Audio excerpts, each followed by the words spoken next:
Okay, ladies and gentlemen, I'm welcoming you back to our next session, which is panel discussion. It will be the topic is broadband empowers community.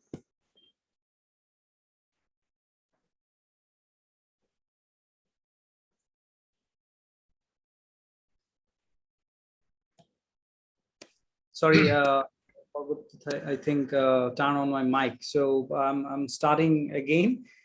Sorry, we're starting our panel discussion, which is broadband empowers communities.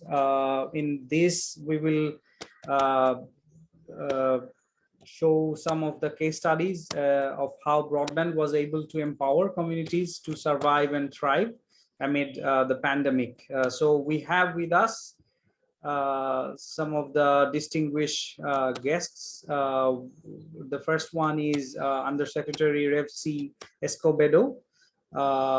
Revsee Escobedo is currently the Undersecretary for Field Operations, Bureau of Human Resources and Organizational Development, Personnel Division, and Employee Welfare Division, and Interim Deputy Department of Education Employees Association, coordinating of human resource. He supervises overall management on field operations, superheads coordination of human resources and employee welfare, and secures general organizational communication and consonance in the Department of Education. So I'm welcoming Undersecretary, and then we have with us we were supposed to have Mayor Francis Zamora, but for some unforeseen reason he couldn't attend. Actually, his spokesperson Brian Geli has attended today with us. Brian Geli is the City Information Officer and concurrent officer in charge of the City Tourism and Cultural Affairs Office of San Juan City. Aside from heading to two of the departments of the local government, he also helps oversee some of the mayor's major programs, including COVID-19 response and some other important tasks. And then we have our another distinguished panelists, Rafael Gerald. He is the co-founder of Concept for Change. He is based in Belgium. Rafael is an entrepreneurial-minded professional, over 23 years of professional experience, focused on business and project management, organizational strategy and operations. He has been within the telecommunication industry more than 19 years. So we will be heading to our session now. We will start by some of the questions. Firstly, we will have some questions and answers from and discussions along with the panelists, and then we will take up some of the questions from the audience. So the audience can ask any questions relevant to the topic, and we will try to take those questions. So first of all, I'd like to ask to the Undersecretary Revsee about basically if you can show us some of your projects going on, and if you can just show us something you are actually doing in terms of fiber deployment and other interesting projects. Yeah, thank you very much, and good afternoon to all of us, and also to our participants in this event. On our in the DepED, the positive side of confronting the global COVID-19 pandemic is that we are able to embark in some innovations and technologies to be able to adapt to new challenges and environment. The Department of Education has crafted a comprehensive plan which gives importance on maintaining equitable learning continuity while ensuring the protection of the health, safety and well-being of learners and teaching personnel, as well as their safe eventual return to schools and workplaces. And given this, learning continuity under the plan has taken the form of distance learning modalities, which are categorized into three. First, the use of self-learning modules, whether in physical or digital form. The second is the use of internet for teacher to learner and peer-to-peer learning and communication. And then the third, the conversion of these SLMs into video lessons and or radio scripts. But for the purpose of this forum, allow me to just focus on the flagship project of the Department of Education, in which it will bring the digital technology into our 47,553 public schools, which cater our 24,127,495 lifelong learners in the Philippines. Our flagship project is the Public Education Network, or we call it PEN, where it is the ultimate ambition of the already approved private core network connectivity project in the year 2020. And the DepED PEN was approved by no less than the President on July 27, 2020. This project is the education sector holy grail to achieve a truly digitized education system that will be responsive to the overall requirement of our industries.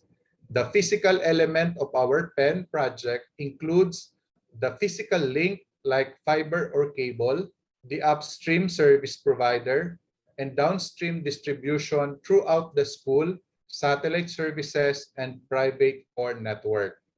As early as April 2020, DepED and the DICT have been coordinating the development of the PEN program. On April 16, 2021, DICT and DepED signed two agreements which aim to strengthen the delivery of education throughout broadcast, connectivity, and digital security via the PEN program. The PEN will result in following advantages to the educational system as it will allow teachers and learners to access the DepEd Commons and Learning Resource Portal, which contain teachers' guides, open education resources, or the OER, the video audio lectures, and electronic copies of self-learning modules that are dutifully mapped pursuant to the current curriculum. It will also allow teachers and learners to access the DepEd Learning Management System, or the LMS, that will facilitate blended learning and allow teachers to data bank the system and international assessments such as PISA. It will also allow public schools to access the DepEd Enterprise Resource Planning System that automates business processes and transactions. It will support the implementation of TV and radio-based education by allowing learners to access a Netflix-like application that can be used to access video and audio lectures. It will allow security management to be centralized and ensure that teachers and learners will be safe from cyber attacks and harmful websites. And lastly, it will surely reduce the cost of internet connection by utilizing the core network through the wide area network. By the way, during the pandemic in 2020, the mobile data internet is a 4G and 5G technology being deployed by DepEd to all its approximately 800,000 teachers and 200,000 non-teaching personnel. This project has helped the agency to continue the delivery of accessible, quality, relevant, and liberating education to our lifelong learners. And with these initiatives and efforts of DepEd with respect to the integration of digital technology into education, which are anchored towards improving the quality of education in the country, we are looking forward to a more collaborative, vibrant, and continued partnership with our stakeholders in the future. So this is our projects and the ongoing implementation of our pen at the Department of Education. Thank you very much, and again, good afternoon. Thank you, Undersecretary. It was a nice presentation, and we were very. It was very overwhelming to see that you took lots of initiatives during the pandemic.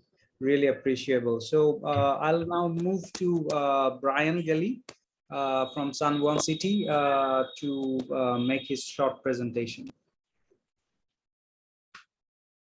You are on mute. Okay, thank you so much, Revsee, and good afternoon, everyone. Thank you on behalf of Mayor Francis Zamora. Thank you so much for having us and for allowing us to share how broadband empowered San Juan City.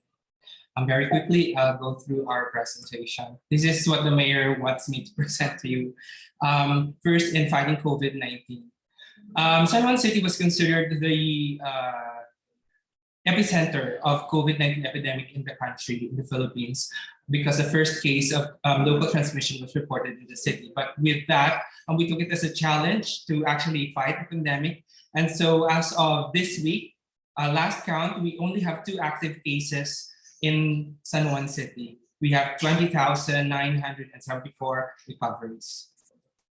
And then the very high recovery as well as the very low active cases is due to the very high vaccination rate of San Juan City. We have already fully vaccinated 261.73% of our target population and 94.58% boosted or administered with a booster shot.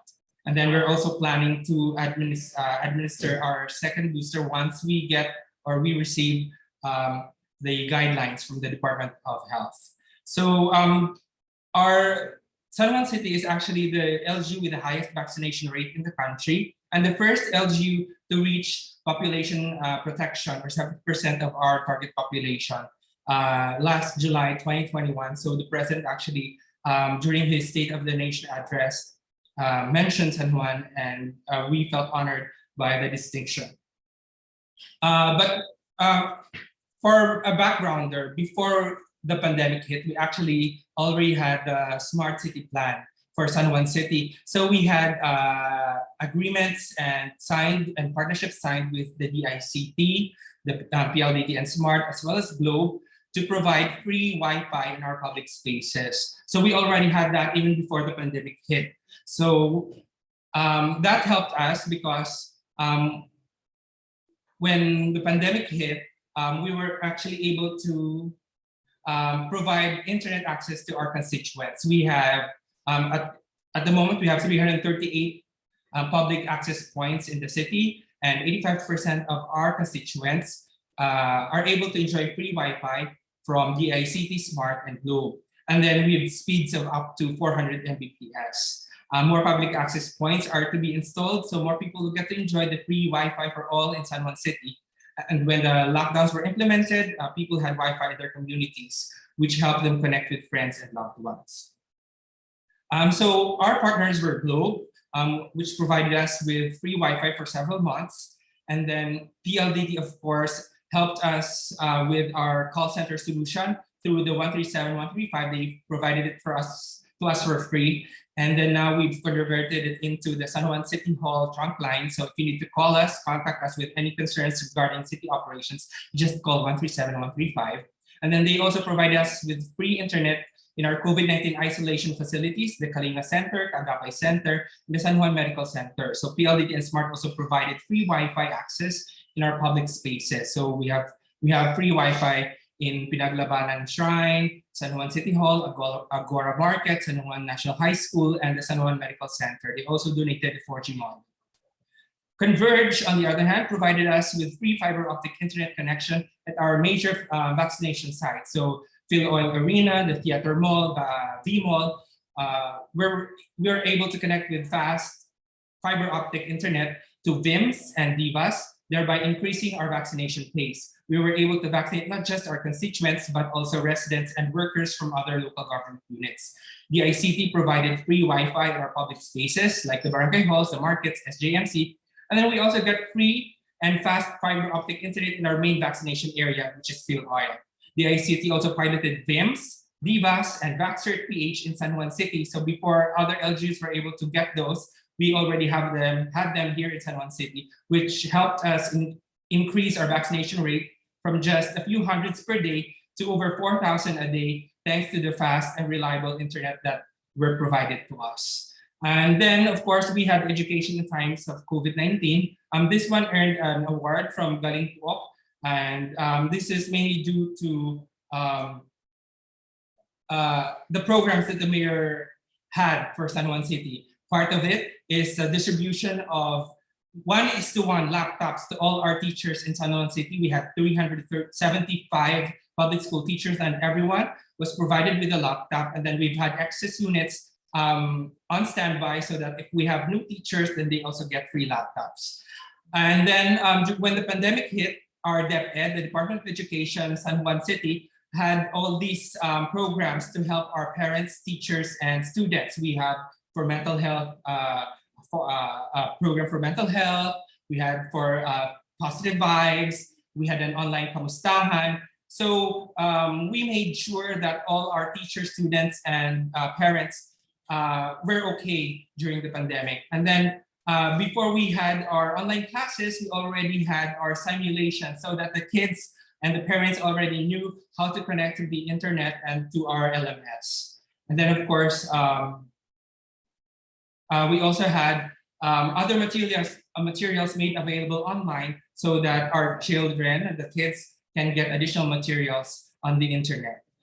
We also have our feedback mechanisms available to our teachers, students, and parents. And then last October 27, 2020, San Juan City and the City Schools Division Office signed a memorandum of agreement with Ayala Foundation and Ortigas Land to train San Juan City elementary school teachers from Pinaglabadan Elementary School.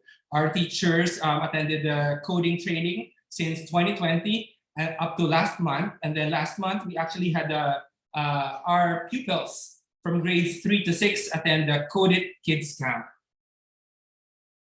And then with the help of DICT, we were also able to provide all our 12,500 San Juanenyo public school students with free tablets, and grades 3 to 6 pupils of Pinaglabanan Elementary School received laptops with pocket Wi-Fi as part of the ICT's digital learning project, the first in the country. So we were actually the first LGU in the Philippines to have 1:1 laptops for teachers and 1:1 tablets for our students. And with all the laptops and the gadgets that we provided, we also made sure that our teachers and the students also get free internet connection in their households. So with the help of Converge, at a very minimal cost, take note, we were able to provide free fiber optic internet connection to over 6,000 households of our public school students in San Juan City. Everyone got an internet connection, and in fact, it took us a while to complete the list because while we were already doing the installations, more and more students enlisted in DepED San Juan. So we had to increase the number of connections that we had. So from just 6,000, we're about 6,800 or 6,500 households right now with free fiber optic internet connection through Converge. Of course, we will also be launching our app soon. With the app, you can actually pay your taxes and other payments for to the state government. And then we also have permit applications, local registry applications, job search, skill registry, emergency reporting and assistance, all through the app. The app will also serve as a payment gateway to other utilities and services. And then we also hope, and in the future with some partners, to launch the digital interactive map of the San Juan City Historical Bike Tour, the San Juan City Medical Center telemedicine scheduling and application, the San Juan City Mental Health Counseling, online job and skill matching, and the San Juan City Interactive Skills Training Portal. So I guess I won't take up so much time anymore. Thank you so much, and good afternoon. Thank you, Brian. It was two nice initiatives from your city as well.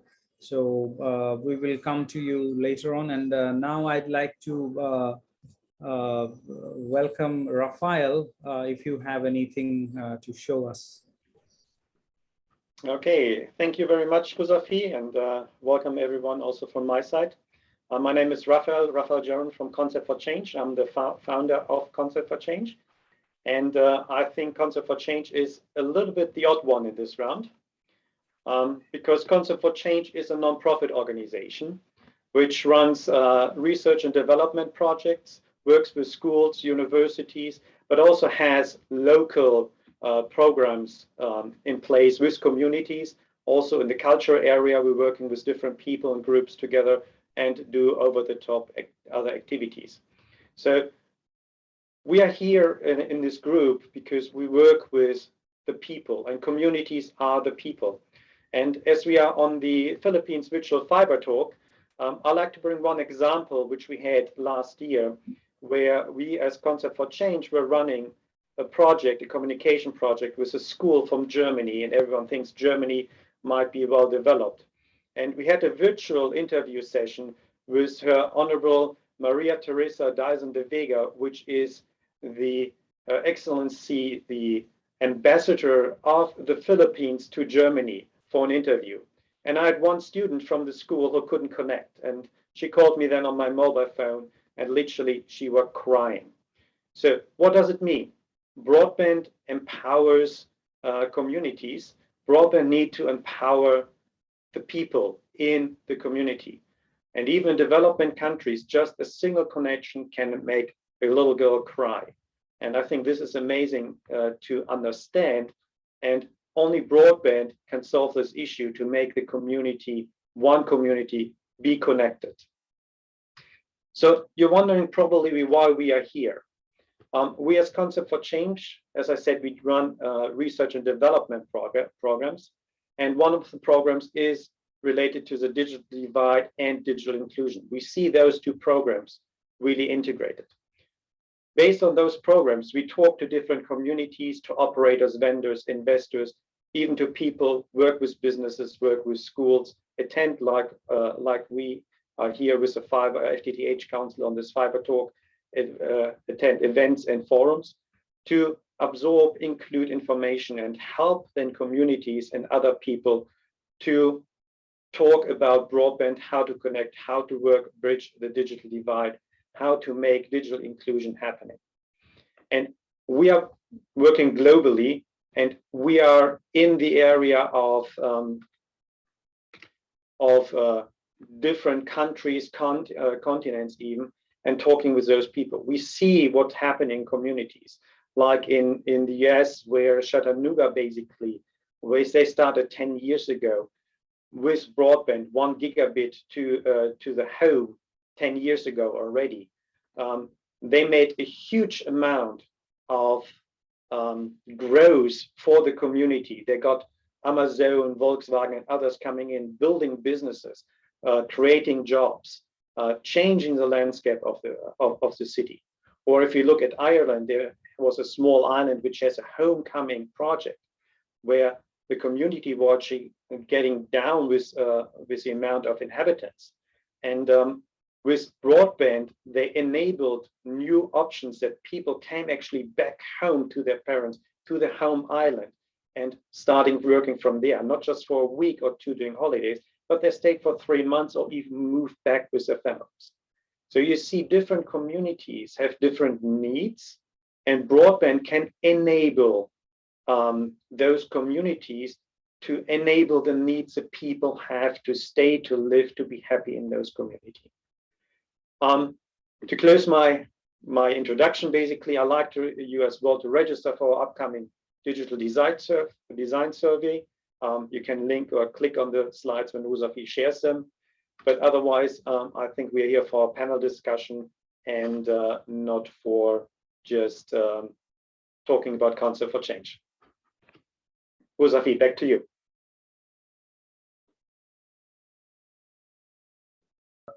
Thanks, Rafael. It was a nice overview about Concept for Change. So I think we will now move to a bit of panel discussion to see actually how the broadband actually changed, empowers the communities in a way. So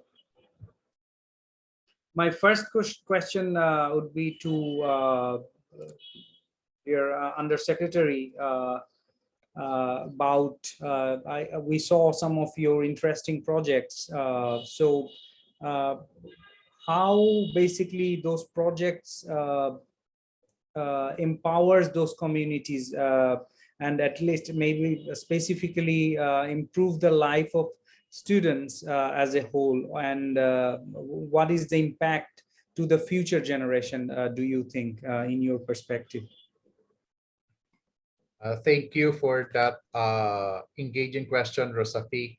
Our public education network is our future in education, because with this pen project, we can now access all our learning resources in a single platform, and we can store our video lessons and audio scripts in a core network, and can readily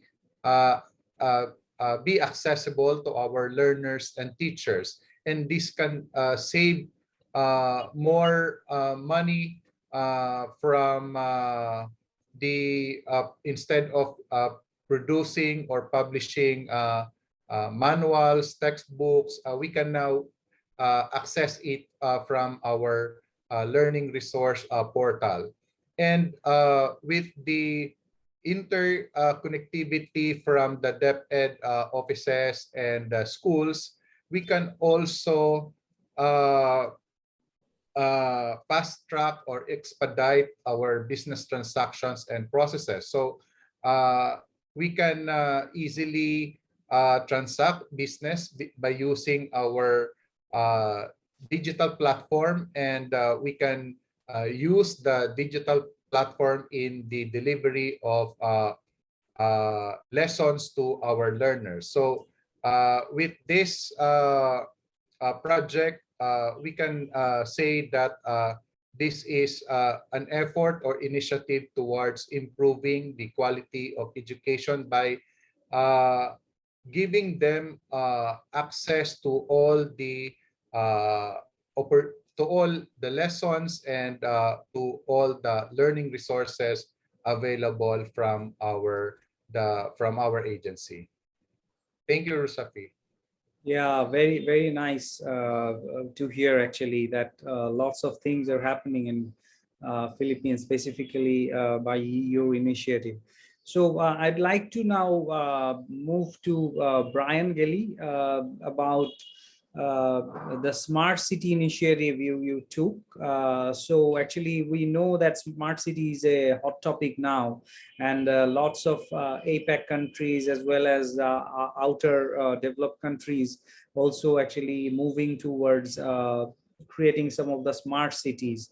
So in terms of Philippines, actually, how what is your plan to make San Juan a more inclusive kind of smart cities, and what is your future plan, and what can be the impact to the society by this initiative, if you can add?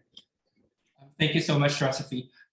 San Juan City as a smart city plans to connect all our constituents to the internet, first and foremost. And so that's why we partnered with the DICT, Converge, Globe, Smart, and PLDT, because we want our people to be connected. Connectivity is very important. So to give them access to the internet, we have to have the infrastructure laid in. So before the pandemic began, we had those planned, we had all those agreements signed. And then when the pandemic hit, we had the infrastructure on the ground already. And so that helped us actually implement some other initiatives for our smart city and hasten some of our projects implementation so that we can provide our services to our constituents. So we have the infrastructure ready, and so now we're putting on our applications and programs so that people can access all the services that the San Juan City local government provides. But we also prioritize, of course, the Department of Education and our children's education. That's why we talked with Converge so that we could actually provide free internet connection to the residents, to our public school students in San Juan City. So it took us about 3 months to install the 6,000 plus intranet modems in the households. And hopefully we get to continue this project so that the children and the households have internet access. But then we also plan to expand this, not just because at the moment we call this an intranet because we have limited access to LMS of our own LMS, and then the DepED's LMS, the DepED's website, the San Juan City website. We've limited access to certain websites only, so that when children are in their online classes, they don't access Facebook or some other social media. But we plan to expand access to the internet in our intranet system by having the mental health application, the hospital, San Juan Medical Center scheduling and telemedicine. And we have other projects as well lined up and in the pipeline so that we can actually fully provide all the programs that we have to our constituents online if possible. Okay, that's great. Good to know that you took lots of initiatives. So what is basically your future plan to have any kind of specific smart city plan or any projects you are planning right now? We will be when we launch our application, we will also be putting in terminals in our barangay halls. These terminals will be able to access our website and the city services. So we plan to make our services digital, so that when people need to pay their taxes, they can just pay online. When people need to get their permits, they can also do that online. And when they need their birth certificates or some other certifications, we can also provide it online. No need for them to come here in the City Hall. We want to make everything convenient for them. And so we are laying down that infrastructure. We're already in the process of talking and actually programming the application for the payment system for our taxes and our LCR. And then, like I mentioned, we also plan to put terminals in the barangay so that those people who do not have their own computers can actually use the terminals to get connected to the internet. And then we plan to expand our mesh, our Wi-Fi mesh. At the moment, the 338 access points, it only covers about 85% of our population. So we plan to make it 100%. So hopefully with the help of the DICT and our other partner institutions, we'll be able to provide internet access, fast internet access to all our constituents. Great. Okay, so I'll now move to Rafael.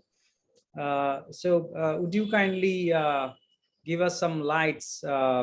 Maybe can you relate something about digital divide and the pandemic, specifically in Asia Pacific region? I think if we talk about the pandemic, we don't need to talk about just Asia Pacific. I think we can talk general. I mean, we heard just now about education, we heard about smart city, and the pandemic actually across the globe, and as it was mentioned in the Philippines as well, it hit us all, and all the community services were hit by people are not allowed to go to town halls for applying for a paper or for a passport for going to school. We saw so many countries where kids can't go to school. And here comes really where broadband empowers the communities. And we saw in the beginning of today's session when Roland mentioned that the Philippines or Asia Pacific basically is highly connected, but it gets balanced out by the countries which are running or falling behind. So we still have to work on those communities, on those countries where fiber deployments or broadband deployments are behind. These are the countries for the digital divide, and these are the opportunities for the businesses who join here today on those sessions to invest, to build, and to actually empower those communities. Looking at the education, what was mentioned just a few minutes ago, we need to look out of the box. We need to think what else is happening possible and happening around the globe when kids can't go to school. I mean, we, for example, work with a university in Venezuela together. Based on the political situation, they have issues in the schools. So we brought them actually together with business professionals from Japan, from UK, who jumped in the education. So we are not tied anymore to the one community, tied to the one country. We find alternatives and need to find alternatives. Coming to the topic smart city. Smart city, broadband is smart city. Why? I mean, nothing can be smart if you don't have broadband in the city. But here we talk to different communities in Asia Pacific, in Europe, in the Americas, and every city sees their smart city different. We talk to small communities and they say, yes, we want to be smart. And they understand just basically, we want internet connection and maybe one sensor on the cabinet, which monitors the air quality, which was very important during the pandemic as well. Then we talk to other cities, which are larger, and they plan really a smart city to empower their communities on every level. It is a golden egg solution, I would say. And they were planning it for 5 years and nothing happened because they started way too big. So the cities, every city has, or every community has different needs and different priorities. Every smart city solution looks different from city to city. Even if we look in the Philippines, if we look in Japan, if we look in China, every city has different needs. Every city has different communities, structures, and a different foundation. What do they have on legacy equipment which can be reused, or do we need to find complete new solution? So you see, the communities can be empowered with broadband, but you need to consider what's happening around. And as a community itself, you need to think out of the box. Taking the pandemic now into the game is that during the pandemic, all the city councils, all the mayors, or even the government realized that they're behind. And suddenly across the globe, you see governments spending money or willing to spend money to accelerate the broadband deployment because they need it. And we heard it in the first keynote session. Broadband is a utility which everyone should have, like water, like power.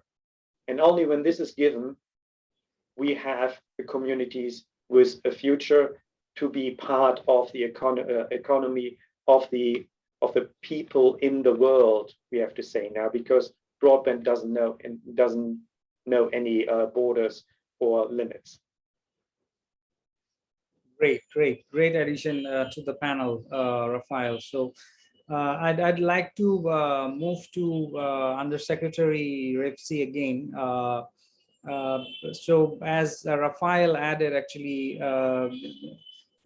and also we saw Roland actually presenting that lots of areas are not still connected with broadband internet in Philippines, as you are a island nation.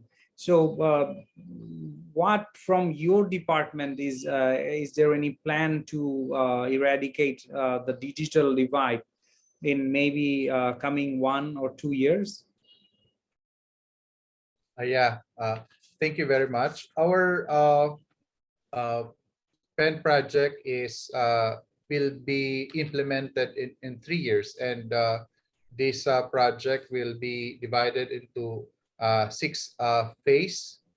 And right now, the current project is under phase 3, and we have already or under we are in the stage of connecting the 3,332 remote schools to the core network through the satellite technologies. And under the phase 3, which is ongoing procurement, we are going to connect 21,306 schools that currently have no internet access through the use of fiber or broadband technology. In summary, we will connect all these 47,000 plus schools to the internet, and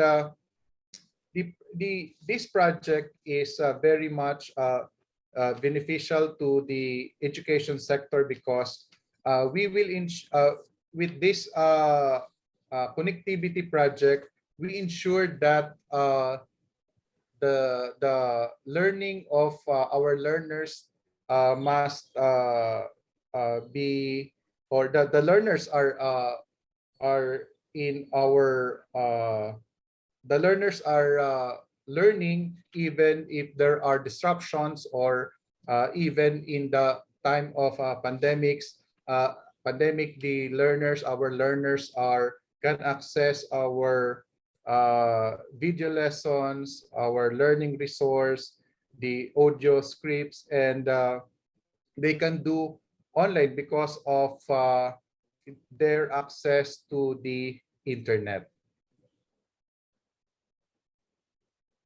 Okay, that's great to hear about that.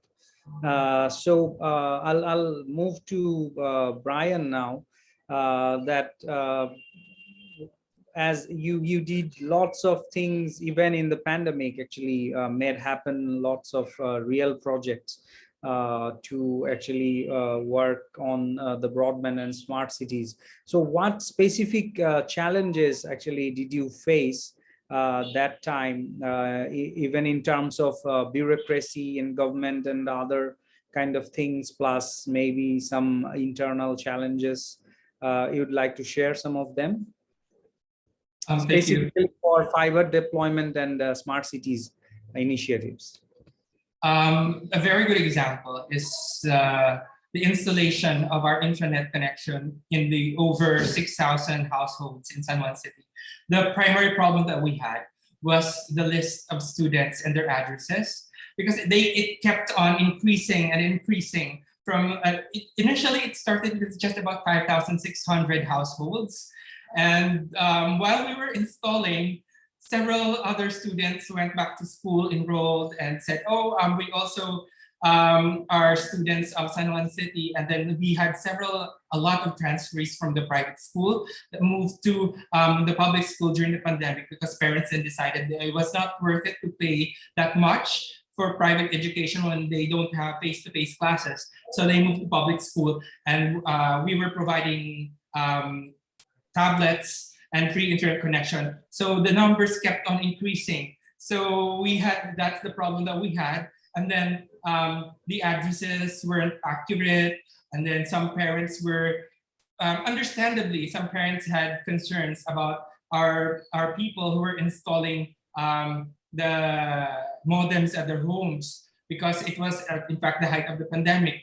But with the help of our barangays and barangay council members, we went house to house. It was really so much effort. It took so much effort of the city to go house to house to tell these parents that these people can be trusted to enter their homes and install the modems. That's the primary problem that we had. And then another problem was how these parents were taught to connect to the intranet, because they thought that once they have the modem, it was automatic for them to just open their internet, connect to the internet, when in fact, because it was an intranet connection, you won't see that your internet connection is connected. So we received a lot of complaints from the parents who were saying, "Oh, we don't have connection at all." So we had to produce a video to do a step-by-step instruction on how they can actually connect to the intranet and how they can connect their LMS, the LMS of their children, to the intranet. But then it still took a while. So I think we see the need to actually go house to house again and do manual instruction, face-to-face instruction. And now that it is allowed, we will be doing that soon. We will go house to house to teach our parents and the students on how to connect to our LMS and to our free intranet connection. But most of our students are able to do that. These are just a few hundred households that we need to provide face-to-face help with. Okay, that's great to hear. Those are some of the challenges. Okay, so my last question would be to Rafael. Considering if we actually consider a pandemic as a positive thing for a tech push, so how do you see in terms of that perspective actually whether this push actually was good for those unconnected world as well, or is it only good for the developing areas or the nations? Very good question, Revsee, and I can positively say it was a good push for everyone. You still see in the developed areas that you have gaps, but there it goes more into the direction of digital inclusion.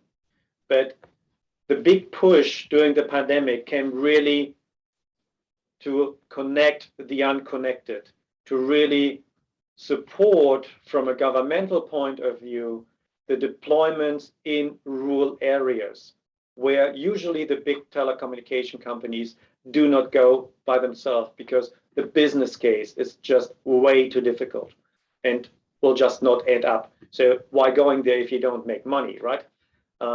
Maybe you should go there to connect the unconnected, to do something good for the society. But yeah, the big push is good for the rural areas. The challenges still are the same. I mean, it is a different business case. And the goal is that you need to work with multiple people together as a joint venture or not as a single company. And only together we can make it really happen to utilize those governmental support to connect the unconnected, to go really into the rural area. And once they're connected, as Brian said, we need to educate them. We need to include them in them, that they're not sitting at home and saying, yes, I have now this nice little modem there and see two lights flashing, but what do I do with it? How can I utilize it? How does it benefit me to be part of the community and to educate or make my life easier? So I think the pandemic for connecting did something good. Even for all of us in the world, the pandemic was not good. But for broadband, I think it gave a push in the right direction. Yeah, that's really good to hear from you. So I think we already covered our time. I'd like to thank everyone, especially to our distinguished panelists, Undersecretary Revsee and Brian and Rafael. I'd like to thank all of you for having with us. I'd like to convey our board of directors special thanks to you for presenting here and be with us. Hopefully we will work together again. We have small mementos and souvenirs for you guys that they will be actually arriving you after a couple of days. So thank you everyone again. take care. Until then, goodbye. Thank you very much. Have a great day. Yeah.